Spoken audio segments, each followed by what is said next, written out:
This is Brother Peter Diamond, and Brother Michael recently read a book called The Devil in Connecticut by Gerald Daniel Brittle, which he found to be interesting and which he recommended me to read. And he wanted to offer some comments about the book, but he's been sidetracked with some other things. I read the book and I found it to be very interesting, and I found it to have a number of different elements which can teach us certain things. So I'm going to offer some different comments about this book. The story involves a Novus Ordo family in Connecticut, and the story began in 1980. The main family involved in the story had the last name of Glatzel. The parents of the family were named Judy and Carl. Judy was a Novus Ordo, quote, Catholic, and Carl was unbaptized. They had 4 children, Debbie, their eldest, who was 26. Then they had Carl Jr., Alan, and David. Carl Jr. was 14, Alan was 13, and David was 11. The story also involves to a certain extent another family with the last name of Johnson. Debbie, who was the daughter of Carl and Judy Glatzel, had been living with this woman named Mary Johnson and her children because she was working as a dog groomer. And Debbie basically got involved with Mary Johnson's son named Arn, and they were planning on getting married, but in the meantime they had been living in a state of sin. So Debbie was living with Mary Johnson and her children, including Arn, in their home. But the situation became such that they became unhappy in the house with all of them there in the particular place where they were living. So they looked for a bigger place in a more rural environment where they could live. So what happened was they found this house which they had planned to rent, and Mary Johnson and her children were going to stay in the main house, and Arn and Debbie were going to stay in basically a connected sort of apartment. And so Debbie and Arn went out to the house to visit and basically to unload their belongings, because I guess they had already agreed to take out the rent on the house prior to having really visited it. As they began to move their things into the house and look around it more carefully, they found it to be quite dreary, and they were a little bit disappointed, but they figured that it was just something where they could clean it up and it wouldn't be a big deal. Helping them move in and look around the new place were Debbie's brothers, David, Carl Jr., and Alan. The boys began to help them fix and set the place up, but shortly thereafter strange things began to happen to them. I want to quote from page 16 of the book. Quote, "The boys set off to perform their duties, little knowing that these would be the last minutes of an innocent childhood. For within the hour an incident would occur that would mark the beginning of an incomprehensible diabolical siege that in time would forever change the lives of every member of the Johnson and Glatzel families." What happened was some of the boys were playing around on a waterbed that was in the house. David, who was the 11-year-old boy of the Glatzels, was standing in the room. Their mother, Judy, ordered the boys out of the room because she was also there helping out with the house. But David stayed in the room. And I want to quote from the book, page 17. David stayed in the room. Walking over to the foot of the bed, he noticed the surface was still slightly undulating. He then turned and gazed out the window and saw a light rain beginning to fall. Suddenly, incredibly, David felt what seemed to be 2 large hands, like those of a man, pressing on his stomach. A moment later, David was shoved backward onto the waterbed. He landed flat on his back. At 5 feet tall and weighing 150 pounds, David is a weighty child, and considerable force would be required to knock him over. David quickly turned, expecting to see Jason or one of his brothers making a hasty retreat. But that wasn't the case. When David Glatzel turned to see who had pushed him, his mouth dropped open. Standing before the boy at the foot of the bed, bearing a wild, menacing look on its face, was a man, or at least the visage of a man. Suddenly David realized he could see through the man. The child was seized with terror. As he watched, the specter slowly lifted its arm and pointed directly at him. David watched the figure back away and disappear from view. The boy shuddered with cold fear. David moved off the bed slowly, never taking his eyes off the spot where the thing had appeared. He eased out of the room without shifting his gaze. When Debbie called him and asked him to help, his brother Alan carried a carton into the bedroom where the waterbed was. David gasped and shouted, "No, no, I won't go back in there." David ran outside and refused to come back in. Meanwhile, another strange episode took place in the waterbed room. Carl and Alan had maneuvered the carton into the bedroom and slid it into a corner. When they went to leave, the door closed by itself. No matter how they twisted and manipulated the doorknob, they could not get in to open the door. So what happened next was the boys went home, and David was not himself. He normally was a seemingly happy and easy to deal with child, but he didn't want to talk to anyone and wasn't easy to deal with at all. That night he told his brother Alan what happened. He described the man he saw. And I'm quoting from page 26 of the book now. Quote, "No, I saw all of him," David revealed. "He was wearing a red plaid shirt. The sleeve on the left side was all torn apart and ragged. His pants were ripped, too. He had on old blue jeans, washed out like.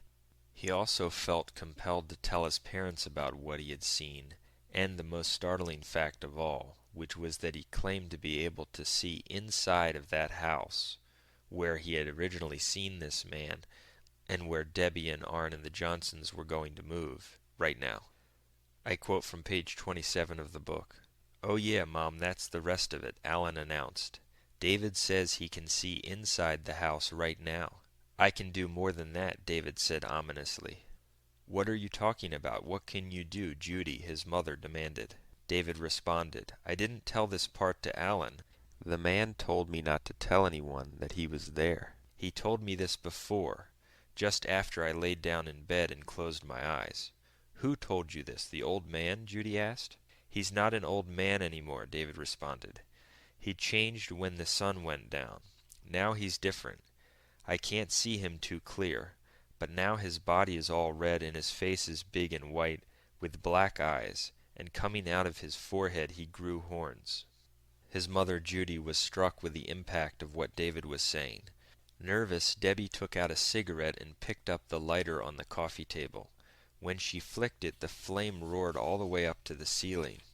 The incident was over in a second, but left all staring in wonder. Then Alan exclaimed, "It's here." "No, it isn't," David responded calmly. "It's still at the waterbed house." "David, he told you not to talk with us. Did he tell you anything else?" Arn asked. "Yes," David said reluctantly. "He told me to take down the holy card of St. Michael in my bedroom. And he wants us to take all the crucifixes out of the house, too. He told me if I don't do these things, he's going to punish me." End quote.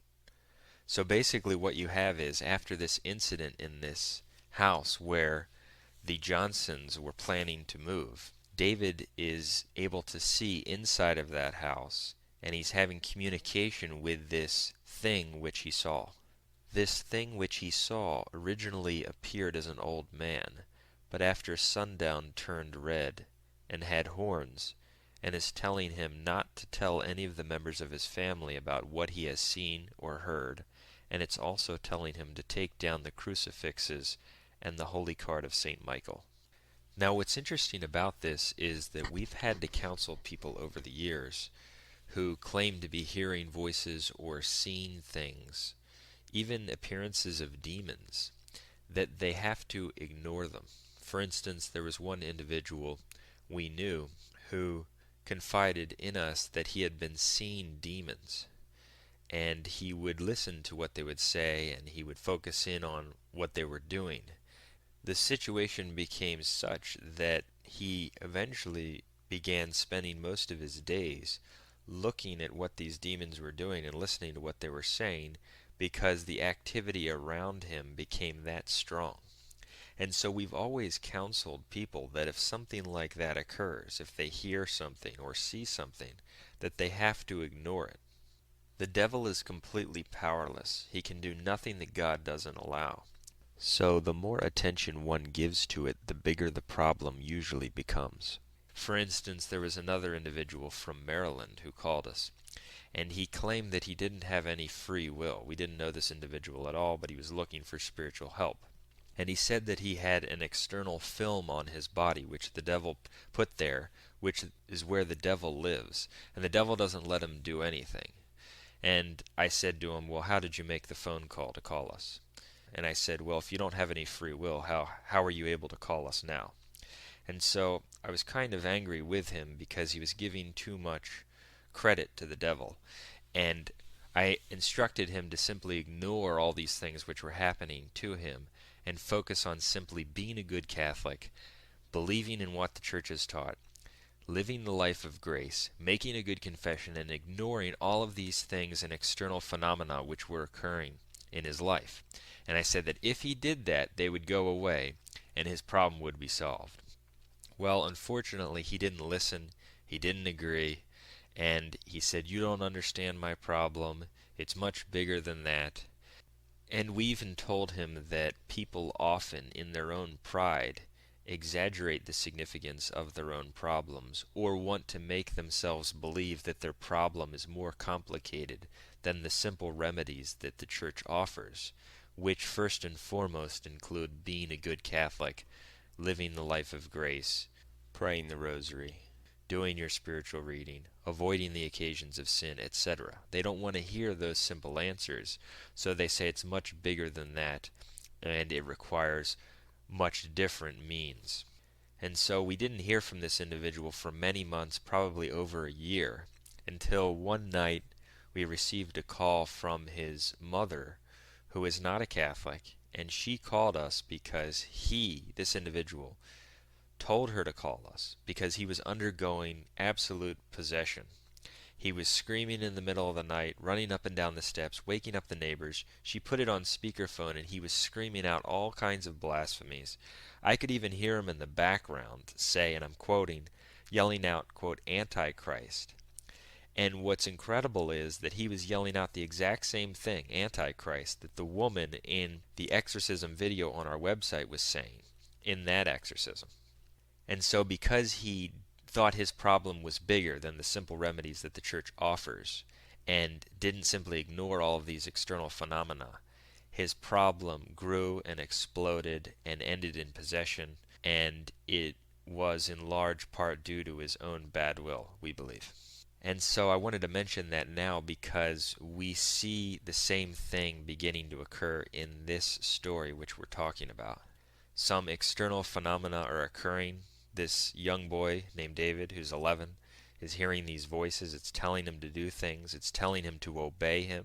And because you're dealing with a Novus Ordo family, and unfortunately that typically means a little bit above a pagan, they don't have the spiritual instruction or the understanding of the Catholic faith to know to ignore it or to apply the proper remedies to get this problem solved right at the beginning. And so as we see, it begins to progress and expand.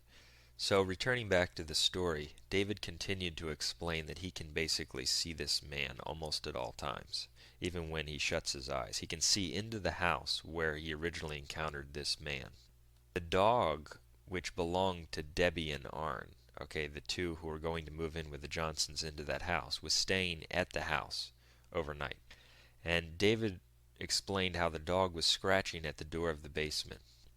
The dog was frantic and was desperately trying to get into the locked door of the basement in that house where this whole thing occurred.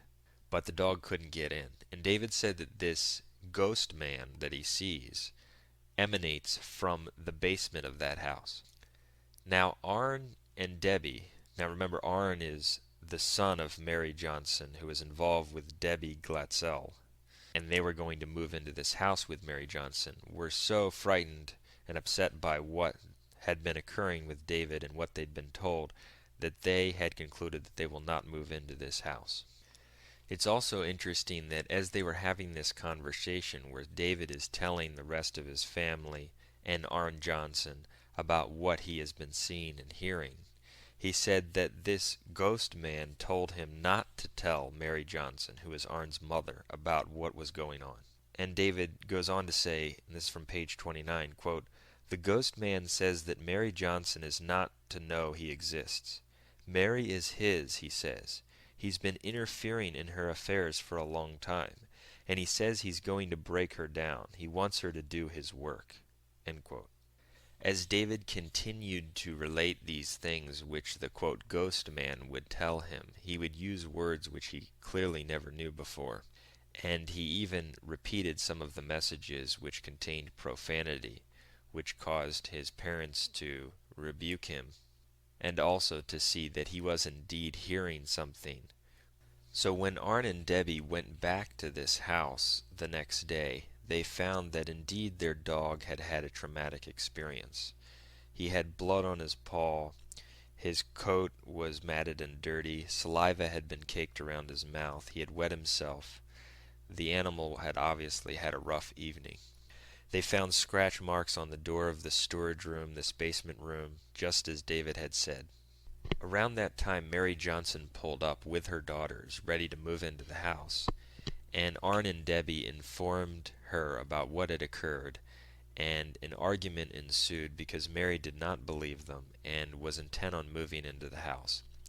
So Arn and Debbie and Mary had basically a falling out, and Debbie and Arn left, and Mary proceeded to move into the house. But before they left, a woman named Karen pulled up. Karen had previously rented the house, and she actually owned the waterbed, and she had come back to get her waterbed and take it back to her own house. As she was dismantling her waterbed, Debbie asked her a few questions about the house. And I'm quoting from page 40 of the book, quote, "Did anything unusual ever happen to you while you were living here?" Debbie asked her. "No, not really," Karen replied. "I think you're lying," Debbie said bluntly. "I asked you the question because your answer matters." This room right here is trouble, isn't it?" "Yeah, you hit it on the mark," Karen answered, sitting down on the waterbed. "I've had strange things happen to me here. Sometimes when I'm lying in bed in the dark, a voice will fill the whole room saying, 'Karen.' It gives me the creeps." "What else?" Debbie asked. "Chickens. I distinctly hear chickens clucking just outside the house at night. In fact, only at night. But no one around here owns chickens. I checked. Upstairs in the attic, sometimes I hear footsteps, and I always get goosebumps underneath the swing door to the attic. Lights seem to work on their own," she continued. "There's more to it," Debbie said. "There's actually a spirit in this house, isn't there? There's the spirit of a man here with white hair and a white mustache." The girl, Karen, snickered. "That's not what showed itself to me. If there's a spirit, it's an evil one. From what I've been able to learn, it seems like some kind of witchcraft was once conducted here. And I think there's a profane altar in the locked storage room downstairs." End quote. So the encounter which Debbie had with Karen, who had previously rented the house, revealed that in this locked basement there had been and was a profane altar, and witchcraft had apparently been performed in this house. And David had said that this ghost man emanated from this basement area, and the dog was frantic and desperately trying to get into this door, scratching at it and all upset. So Arn and Debbie left and Mary moved in, but back at the home of the Glatzels, big problems were occurring. David, their son, was basically in constant communication with this ghost man. He was constantly threatening them. I quote from page 44. "He says this thing keeps talking to him. While you were gone, he told me how it had worked Mary Johnson into a tizzy about the house, and how she was furious and arguing with you. He also explained in detail how Debbie had talked with someone named Karen about a spirit in the waterbed room, and that she'd punctured the waterbed with a screwdriver. Are all those things true?" "Yes," Debbie said, amazed.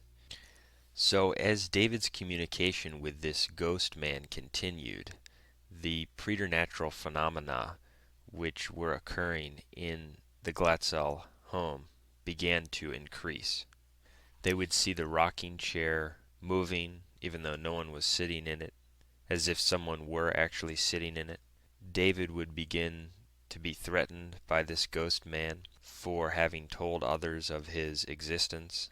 David's mother began to sprinkle holy water around the house, and according to David and his communication with this ghost man, it was effective in preventing this spirit from entering certain portions of the house after it had left. This could definitely be true because the first priest who arrived on the scene to help the Glatzels with their house with the problem in their house was a very old priest who would have been validly ordained. So it's very possible that the holy water that they were using was actually blessed by a valid priest.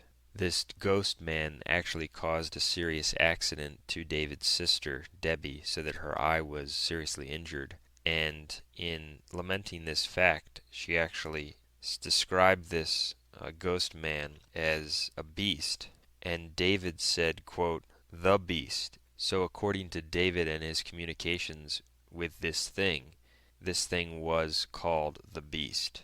And so just like we saw in the other case with the person from Maryland, because David put more and more stock into what this thing was saying, didn't simply reject it and its messages, and didn't have the knowledge to apply the proper remedies of the church, he fell deeper and deeper into the control of this ghost man. And so that basically it got to the point where he was almost or essentially worshiping this spirit because it was commanding him to obey what he was telling him.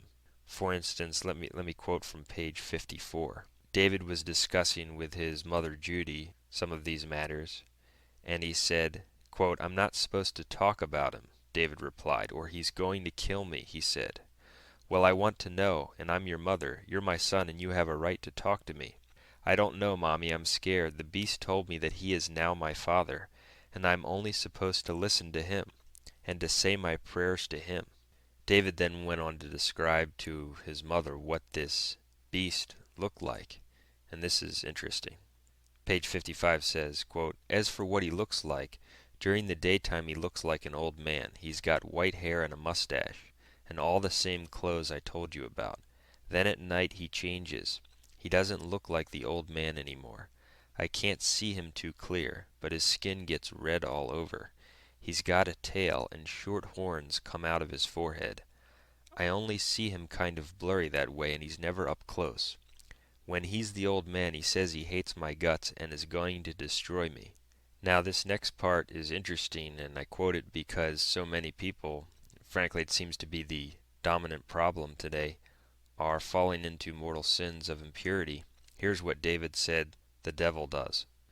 "When he's red at night, he's always saying how he's going to fornicate with someone. He likes to be at the waterbed house because he likes to watch the girls without their clothes on. He's already touched their bodies when they're asleep." Now this next part is interesting. His mother asks him, "Why has this beast come to our house?"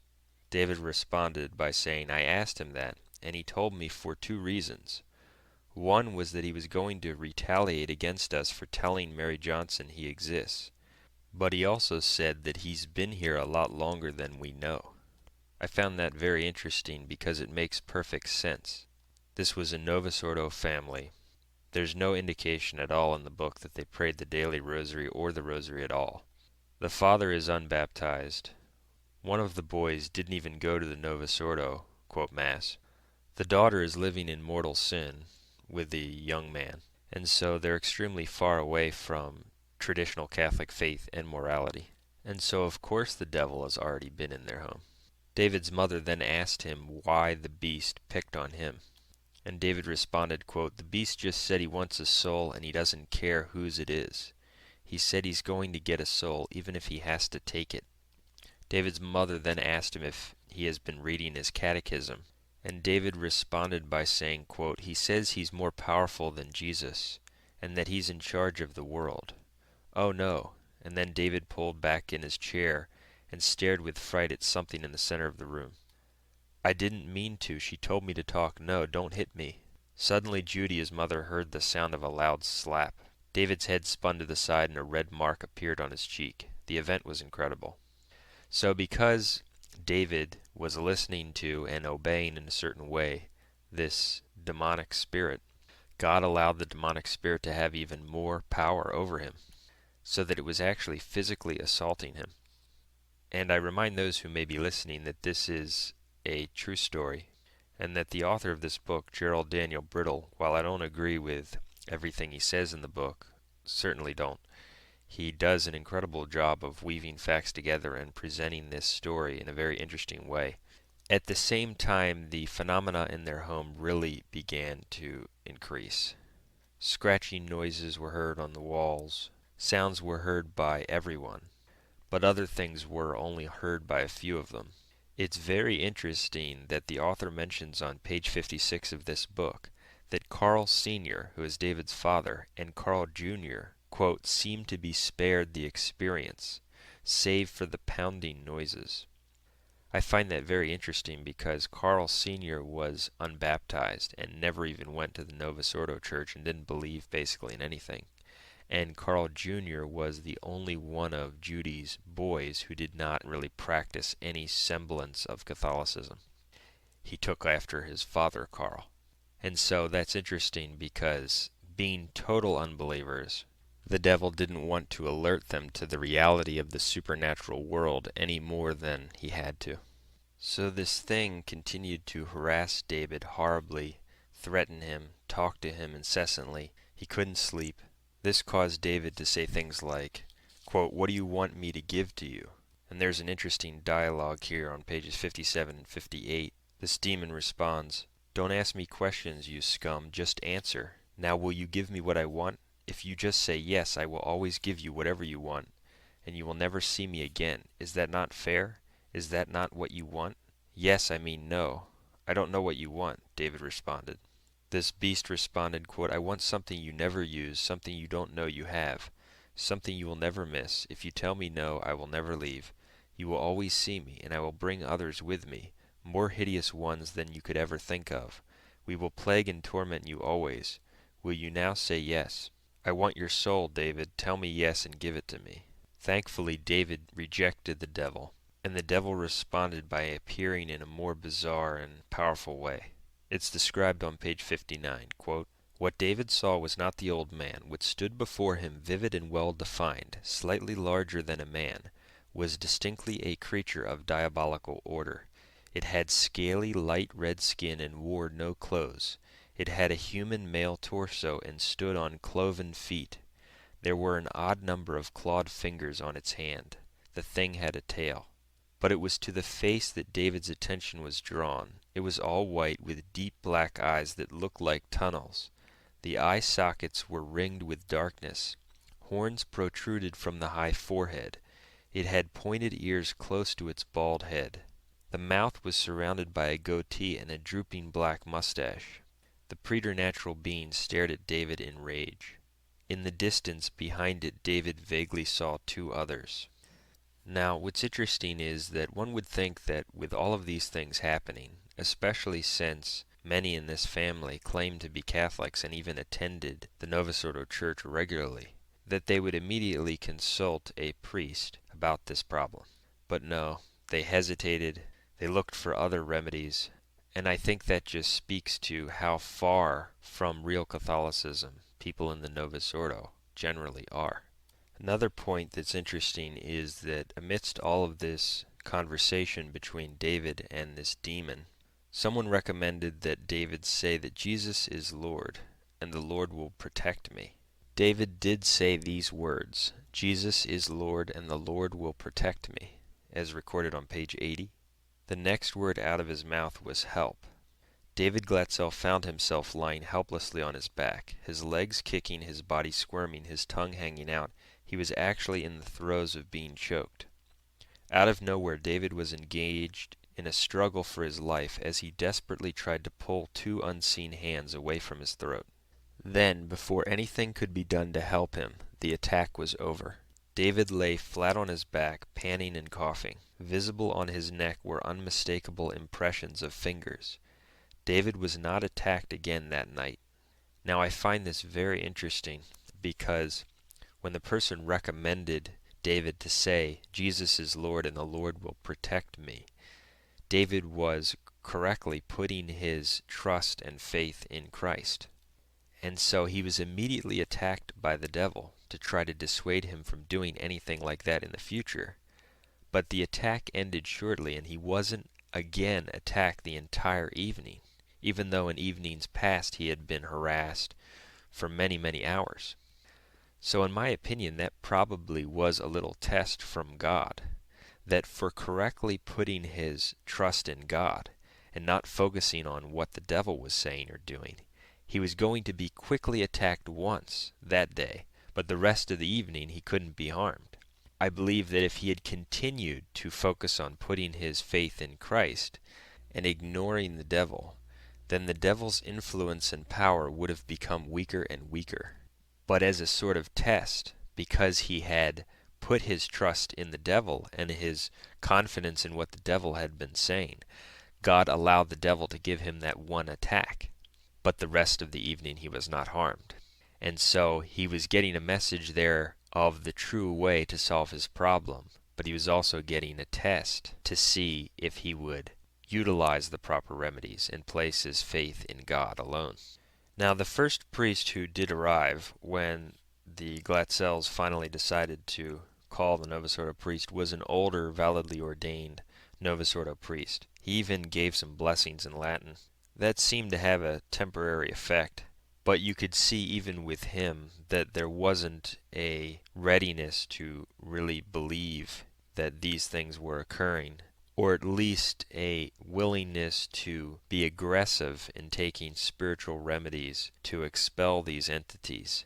It was more a passive approach, and there's no mention that he recommended them to start praying the rosary. So because they apparently did not really pray the rosary at all, the problems came back in a severe way, and the activity continued in their house.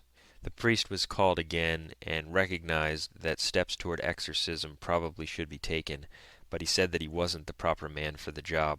He recommended them to consult the Diocese of Bridgeport so that it could begin an investigation to see whether exorcism would be an option. In the meantime, these were the type of things that were occurring in the house which David claimed to see. Quote, he saw a bluish ball of light. The ball of light grew radiant, then elongated into a pencil-thin beam, which broadened out to the size of a man. The beam grew vivid in detail until a fourth entity materialized in the room. Once manifest, the creature was hideous in every way. It stood over 6 feet tall, and had one eye in the front of the head and one eye in the back. Its nose was cut off, its mouth ripped open. Its flaring red body was lacerated with slash marks out of which oozed blood. It had a gaping hole in its stomach. The 3 original entities laughed evilly as other balls of light began to move ominously around the room. So obviously you had serious, obvious, demonic activity all over this house. It would seem to be a quick and obvious case in which you would get the priest and he would perform an exorcism and apply all of the proper and aggressive spiritual remedies to handle this problem. But no, as we will see, the delays and the stalling were absolutely incredible and typical of the faithless and apostate Vatican II sect.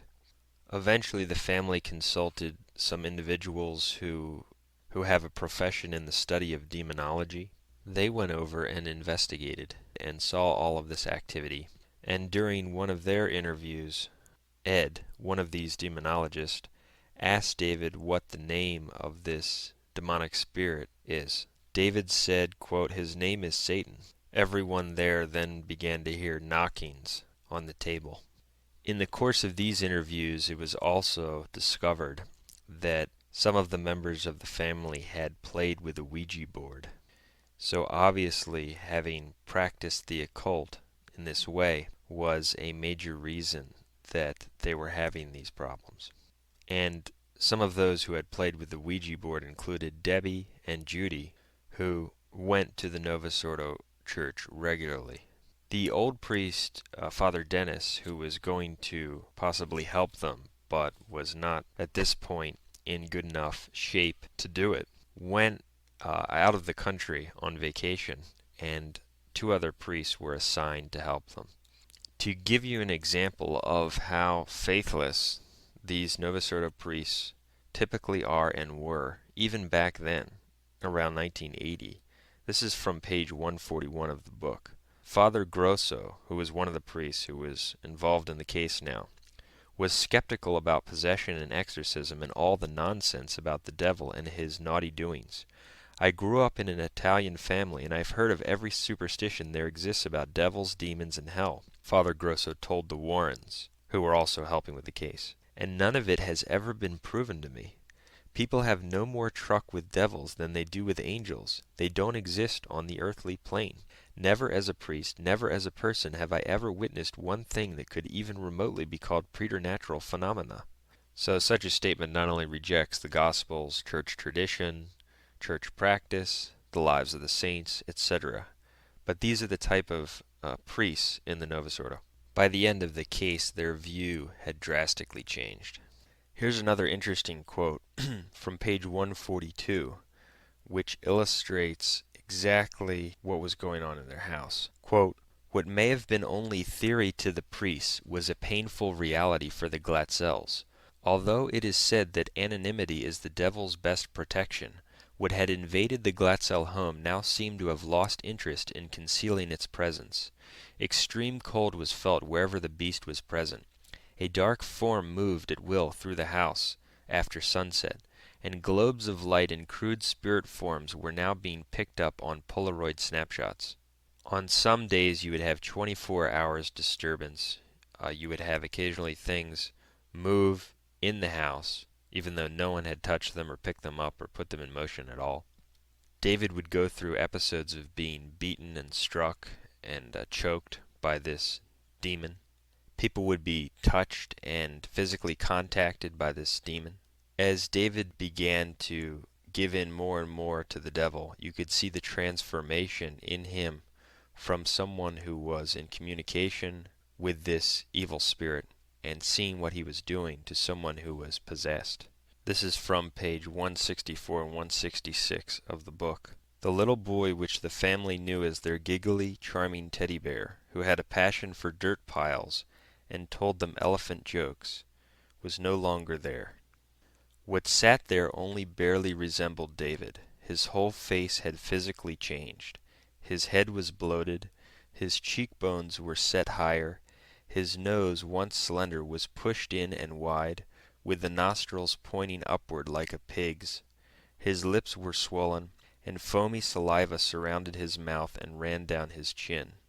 His half-open mouth was frozen in the grimace of hate. His tongue hung out. His irises no longer had color, they were all black. His head wove back and forth. He sat in the middle of the bed, with his arms hanging down as though they were broken or paralyzed. Judy Glatzel, his mother, said nothing. She just stood staring in disbelief at the terrible scene. 'Who are you?' she finally asked. 'Is it you, David?' From the direction of David's body came a hoarse voice. 'David's not here. David's gone. His soul is mine.'